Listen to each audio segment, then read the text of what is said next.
Arcade Heroes.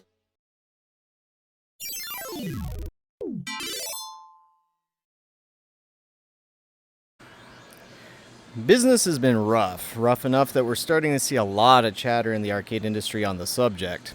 I cut a video on this, but have decided to rework it, as right after I was getting into editing it, I got a call from a fellow arcade operator and a friend, Rick Medina, who runs Arcade Odyssey down in Miami. And we had a very interesting chat where we both shared stories on the challenges we're facing.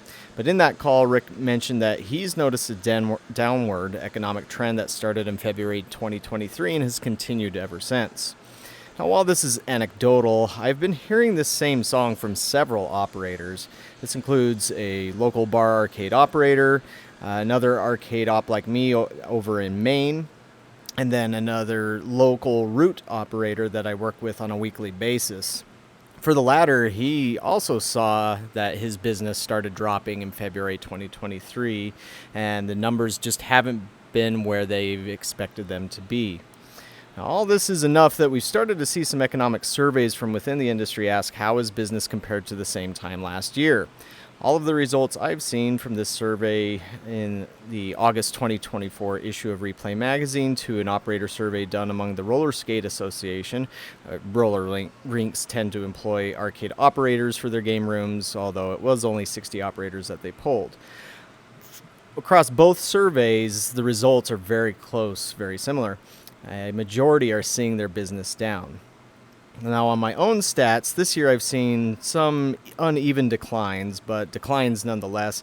And I also saw some really strange stuff within 2023 where certain things were just not matching up with what I had also seen, although I can't say for sure from looking at it that my issues or problems started in February of last year. But either way, if I compare May 2023 with 2024, my business was down 13.08%.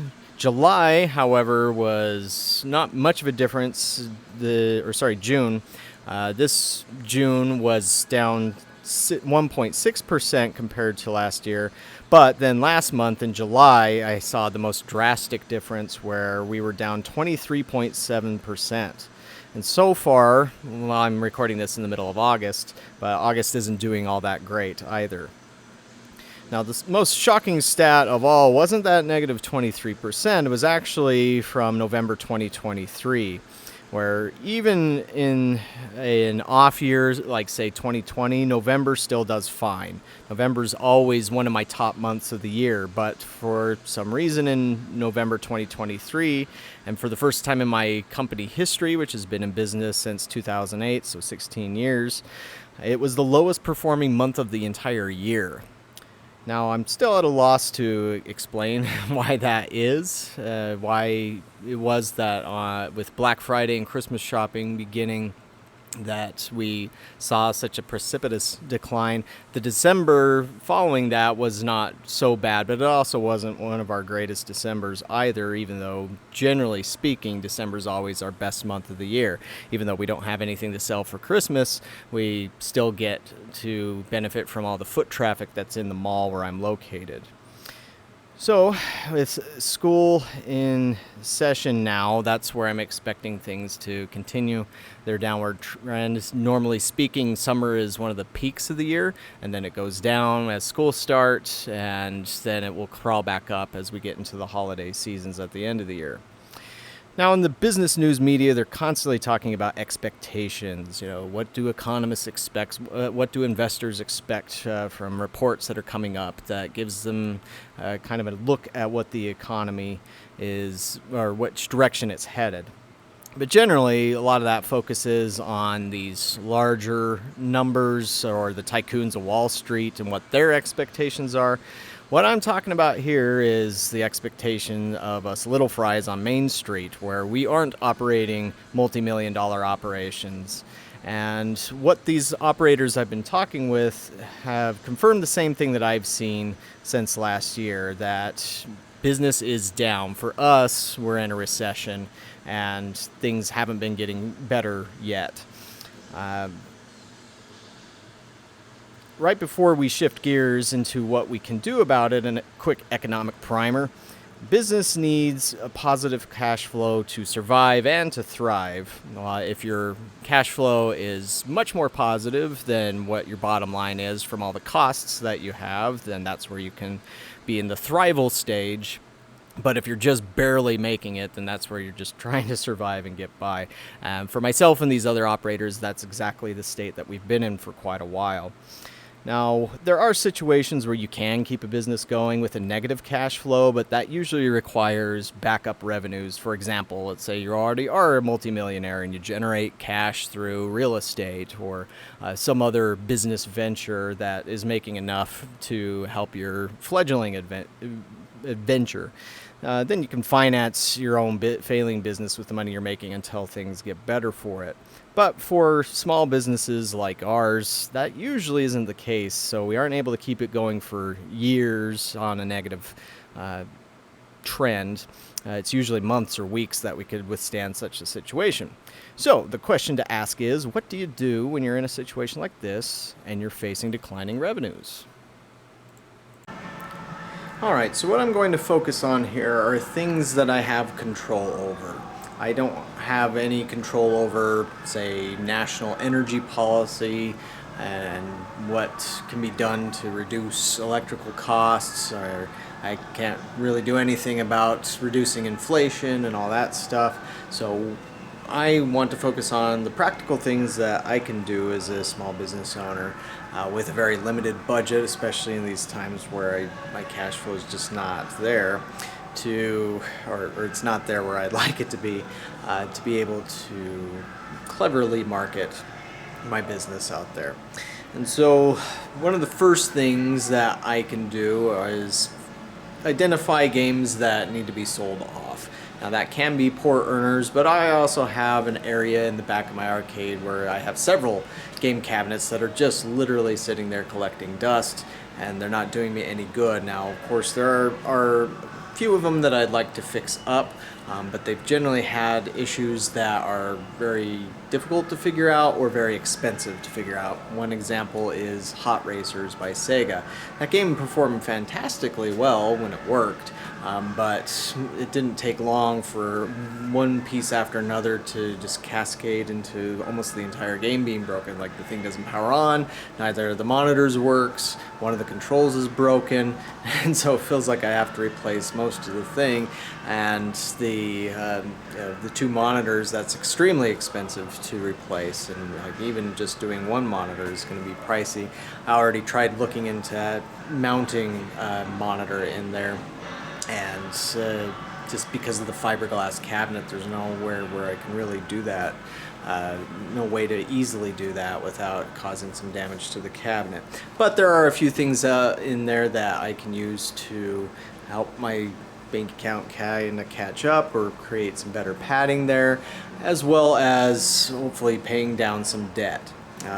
Debt is one of those things that becomes one of those necessary evils as to operating a small business, and I think you should do everything you can to stay out of it.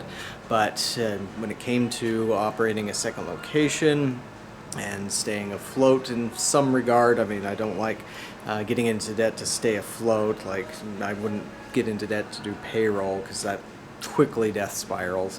But speaking more about 2020, 2021 and all the things that were going on there with the uncertainty, there was some debt that I accumulated to try and pay off some, or I guess it was more debt consolidation than anything else. But still, I have a lot of these monthly payments, and so I'm working at getting rid of those, because the more of those that are freed up, the more freedom I have and the less I need to worry about on my cash flow as far as cash going out of the business. And so depending on how much I can get for some of the things that I can sell, including parts, including artwork that I'm not using, like old Daytona USA Championship USA artwork that I have, or Maximum Tune 5 artwork, perhaps I can help out in some area there. And so if you are operating an arcade and you have equipment like that, I think that's a good place to start. But also, as mentioned, low earning, poor performing games, might as well not let them sit around and continue leeching the business, but focus more on your strengths. And then that also kind of gets in, or does tie into, fixing games. Always you should try and have 100% of your arcade working, but the larger you get, the more difficult that becomes.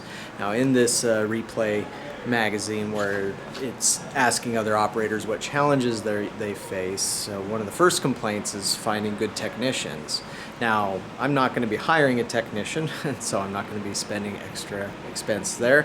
I am my own technician, but I know most places aren't set up like that, where whether you're a route operation or an FEC, you're generally going to be hiring out another technician there. And yes, it is hard to find good help, but regardless, it is still imperative that you don't let your games keep dying. All it takes is for 1 or 2 games to be down, and I've seen people go online and proclaim that the entire arcade is dead. They have all these broken games, even though if you look at the percentage, it's like 2% of the arcade is down, the rest of it's working just fine, and yet they see that 1 or 2 games with the out of order sign on them, and then they lie to the entire world about that, and it's difficult to get people's minds off of that.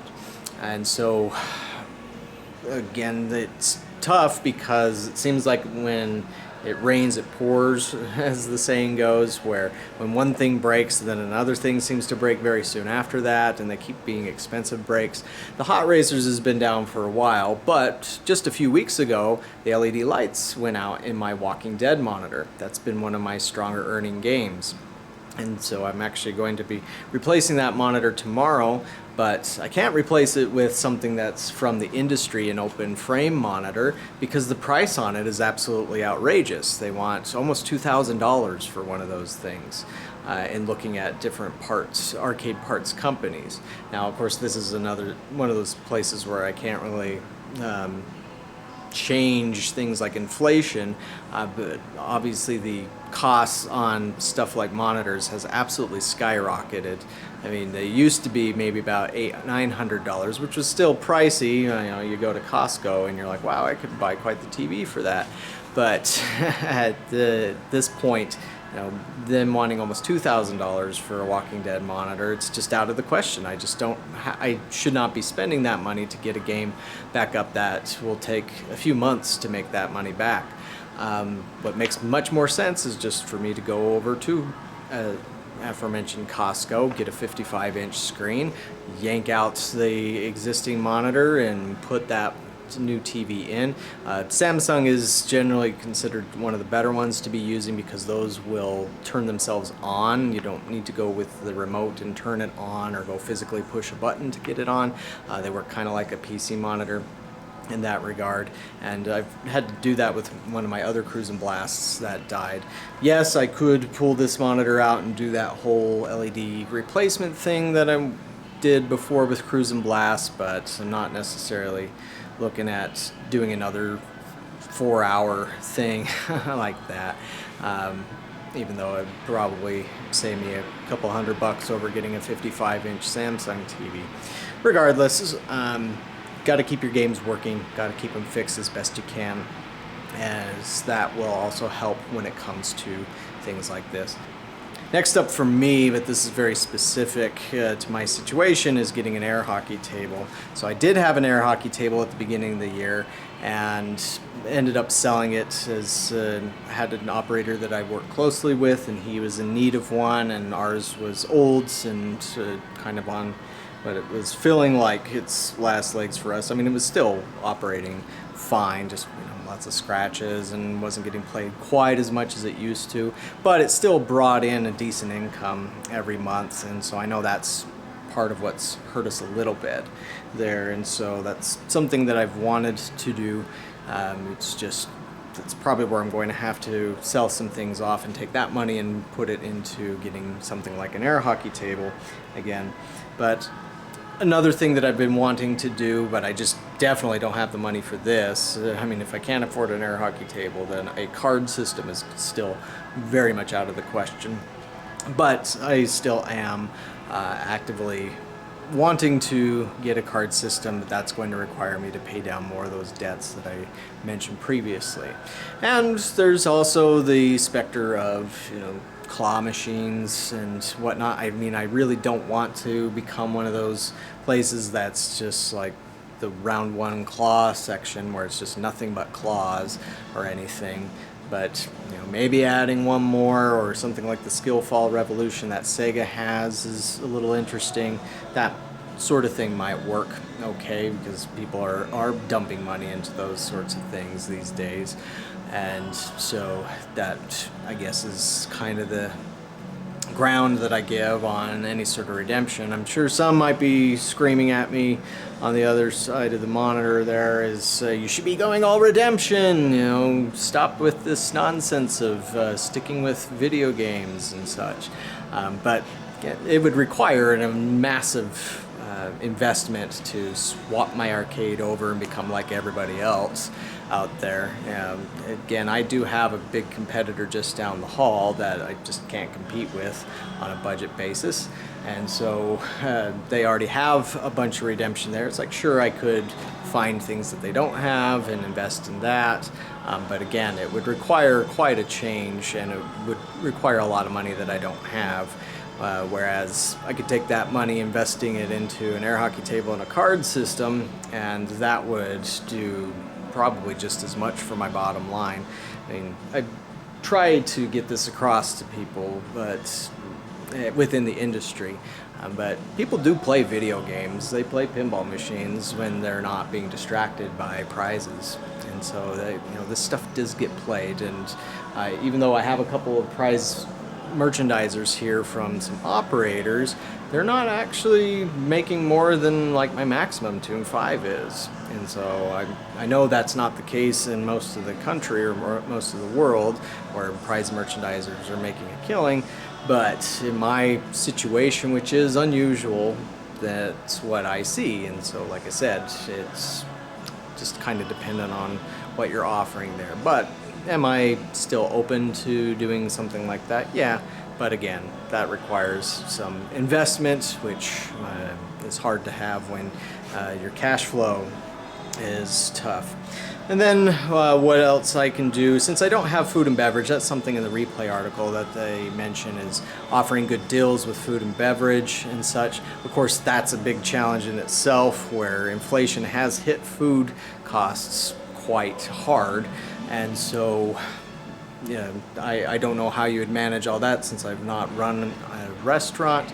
But when it comes to offering deals, you can still do that.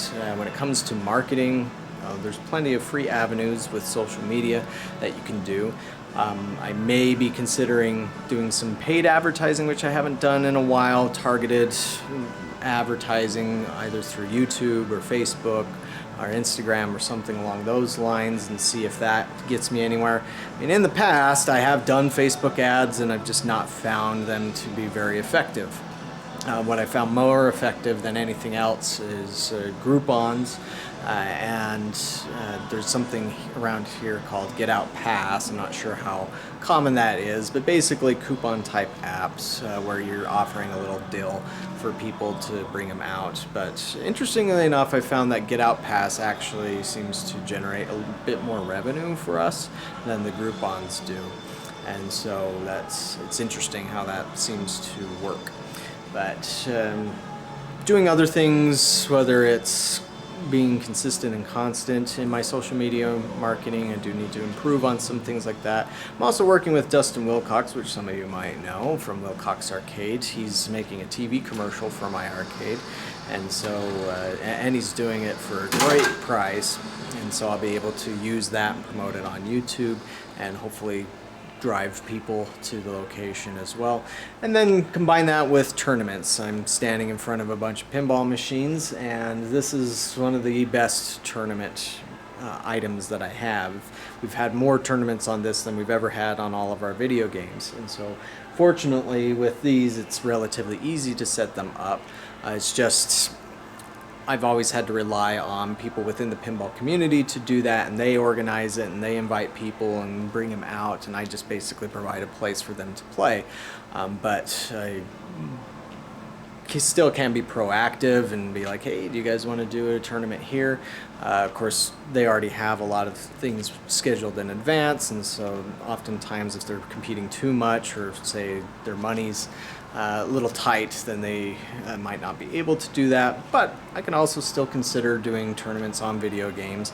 I just need to get better at learning how to organize those with the local community. Say like if it's on a fighting game or something like that. But kind of a variation of that I've been starting to use are per game things, per game, I guess you could say, prizes. For example, I have Donut Dodo Do for the X Arcadia, and that has the donut theme about it. I got a $25 Krispy Kreme gift card, and so I just need to get a high score on that game and you can win the gift card.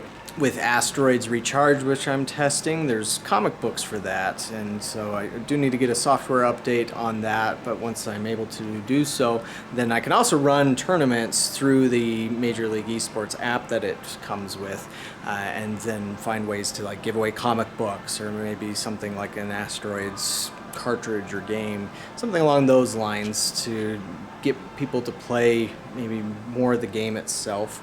And that's another thing I'm going to be doing, is like kind of a game of the week thing with the high score, and if you beat the high score that I post on the game, then you get a prize of some kind, which again, this kind of gets into redemption, but I think that it's more satisfying this way because you actually have to play a good game to get there. Last but not least, and this doesn't really apply to me, although if you have employees, I think it always applies in some way, and that's better training of your employees. Now, one of the major complaints in the replay article from some operators is that it's very tough to find good help. One operator talks about how he's kind of given up on that, and he's instead become a lot more automated in his business. So he's got the card system, so they don't have to go around pulling tokens or dealing with physical tickets, and then he's added in Baytech Prize Hubs, which is an automated redemption desk that practically only requires maybe one employee to restock it on occasion, but it doesn't require constant vigilance, and you've probably seen those out there. But he said that he reduced his employee workload of 6 to 8 employees per shift to 1 or 2. Now, of course, that isn't great for people having jobs, being replaced by robots, but that's what the reality becomes when it's very tough to find good people that show up. And that, because that's something that he started with and complaining about, was that he's been finding people that accept the job and go through the application process, and then they don't show up for work. Now, I've also heard of a lot of complaints out there about customer service and such, and that can be that you can have the best arcade in the world, but if your customer service is horrible, then people might have a bad experience, and then because they weren't treated nicely, then they don't come back, and maybe they leave you a bad review on top of that. And so particularly with some FECs that I've been hearing from, I've had to tell a couple that it's like, hey, what it sounds like to me, it's more that your employees need better training. They need to understand customer service and how to deal with certain situations, so that you don't end up with these criticisms online that all these other people are reading and then spreading around. And so, but again, that's can be a big investment depending. I know there's some industry specific training that is available through, I think it's called Trainertainment, and there's some other consultants that work with that, but I don't know that you always need to look just at them. There may be other inexpensive training programs just for general customer service that might be good to remind your employees about, YouTube videos that teach those sorts of concepts, or just teaching through your own example and through your own training program that you develop as to how, what works, what are our policies, how we enforce them, and be consistent with enforcing those policies, and allowing people to have fun, but also making sure that there's respect still going on with your location, and that respect goes both ways. But those are some of my ideas for getting through the tough times. You may have some other ideas, and if anybody wants to do a live stream or we kind of have a chat back and forth about this, let me know, and I'll be more than happy to do that. And let me know what you think of my suggestions, or if there's anything else I'm missing. If anybody throws out that I should do a bar arcade, I've already explained that multiple times. Living in one of the driest states in the world, driest regions in the world, and not speaking of a physical desert, but of an alcoholic desert, doesn't lend itself super well. I do know one local bar arcade that is struggling quite a bit. Like, I've been hearing some of his numbers on occasion, and they haven't been great either. And so just because you have alcoholic drinks does not automatically guarantee success. And I've read about another bar arcade that closed recently in Texas. I think it was called Circuit Board Arcade. San Antonio, if I remember correctly, but might be wrong on the city there. But either way, again, there's lots of risk when it comes to running a business. There's not absolute guarantees, and sometimes even good ideas can fail if they are being implemented in the wrong place or implemented in the wrong way. And as I've said, I don't know much about operating restaurants or bars or anything like that.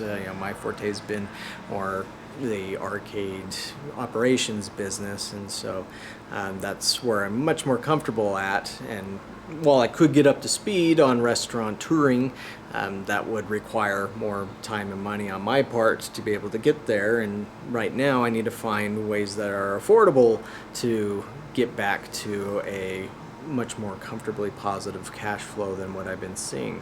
But I hope you've enjoyed this discussion. Again, please comment below with your suggestions and thoughts, and we'll catch you on the next video.